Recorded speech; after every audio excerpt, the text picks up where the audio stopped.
Hello friends, now we are going to solve the short answer type questions Uttar Pradesh GNM second year.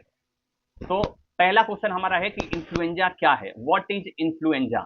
It is an acute contagious viral infection of the respiratory tract. It is also known as flu. तो influenza एक संक्रामक रोग है जो कि virus के कारण हमारे रेस्पिरेटरी ट्रैक में फैलता है। It occurs seasonally and affects mostly in the children. इसके क्या क्या कारण है, आइए हम इसको जानते हैं। इन्फ्लुएंजा का टाइप, जो इन्फ्लुएंजा वायरस है, इसके 3 टाइप होते हैं, ए, बी और सी। ये किसी भी व्यक्ति द्वारा छींकने या खांसने के बाद जो बूंद निकलती है, पानी ड्रॉपलेट, वाटर ड्रॉपलेट जो ट्रांसफर होता है from one body to another body, इसके वजह से भी इन्फ्लुएंजा होता है। संक्रमित सतह को छूने के बाद to touch the infectious area, जैसे कि आंख, नाक, मुंह, आप उसके बाद टच कर रहे हैं तो आपको भी इन्फ्लुएंजा हो सकता है।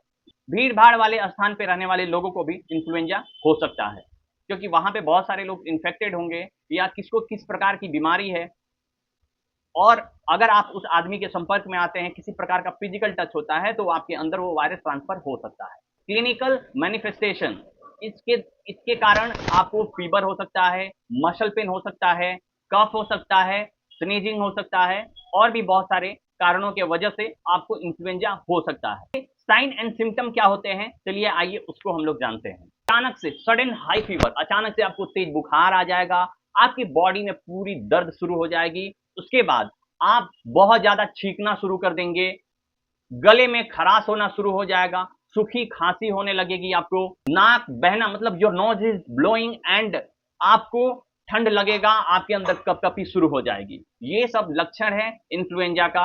अगर ऐसी लक्षण आपके या किसी आपके आसपास के लोगों में दिखती है तो समझ लीजिए कि that person is infected by influenza virus. Complications क्या हो सकते हैं, जैसे कि आपको न्यूमोनिया हो सकता है, साथ ही साथ ओटाइटिस जिसको बोलते हैं, कान में स्पेशली संक्रमण हो सकता है।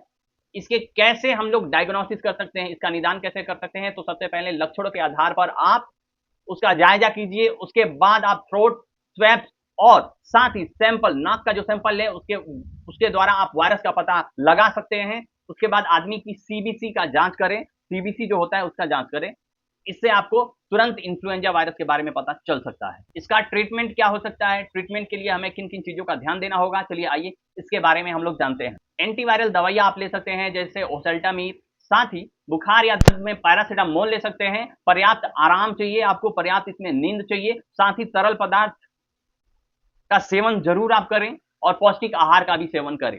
चलिए इसके बाद हम लोग अगला पॉइंट जानते हैं, nursing management. Nursing, as a nursing professionals आपको क्या करने चाहिए, तो रोगी को सबसे पहले आराम दें, शांत वातावरण और पर्याप्त नींद सुनिश्चित करें कि हाँ उस पेशेंट को शांत वातावरण मिल रहा है या नहीं।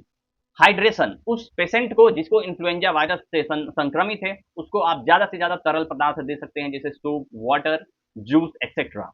डॉक्टर द्वारा दी गई दवाइयां आप समय अनुसार पेशेंट को दें, जैसे कि अगर उसको बुखार है, उसके बॉडी में पूरा दर्द है, उसको कमजोरी है, तो वो सारी दवाइयां जो डॉक्टर ने प्रिस्क्राइब किया है उसको आप टाइम टू टाइम उस पेशेंट को दें। संक्रमण नियंत्रण, आप इस पे ध्यान दें, जैसे आप ग्लव्स पहने, साथ ही हाथ धोए, मास्क यूज करें, तो इन सब चीजों का आप ध्यान रखें। तो चलिए इसी के साथ इस सेशन को यहां समाप्त करते हैं। धन्यवाद।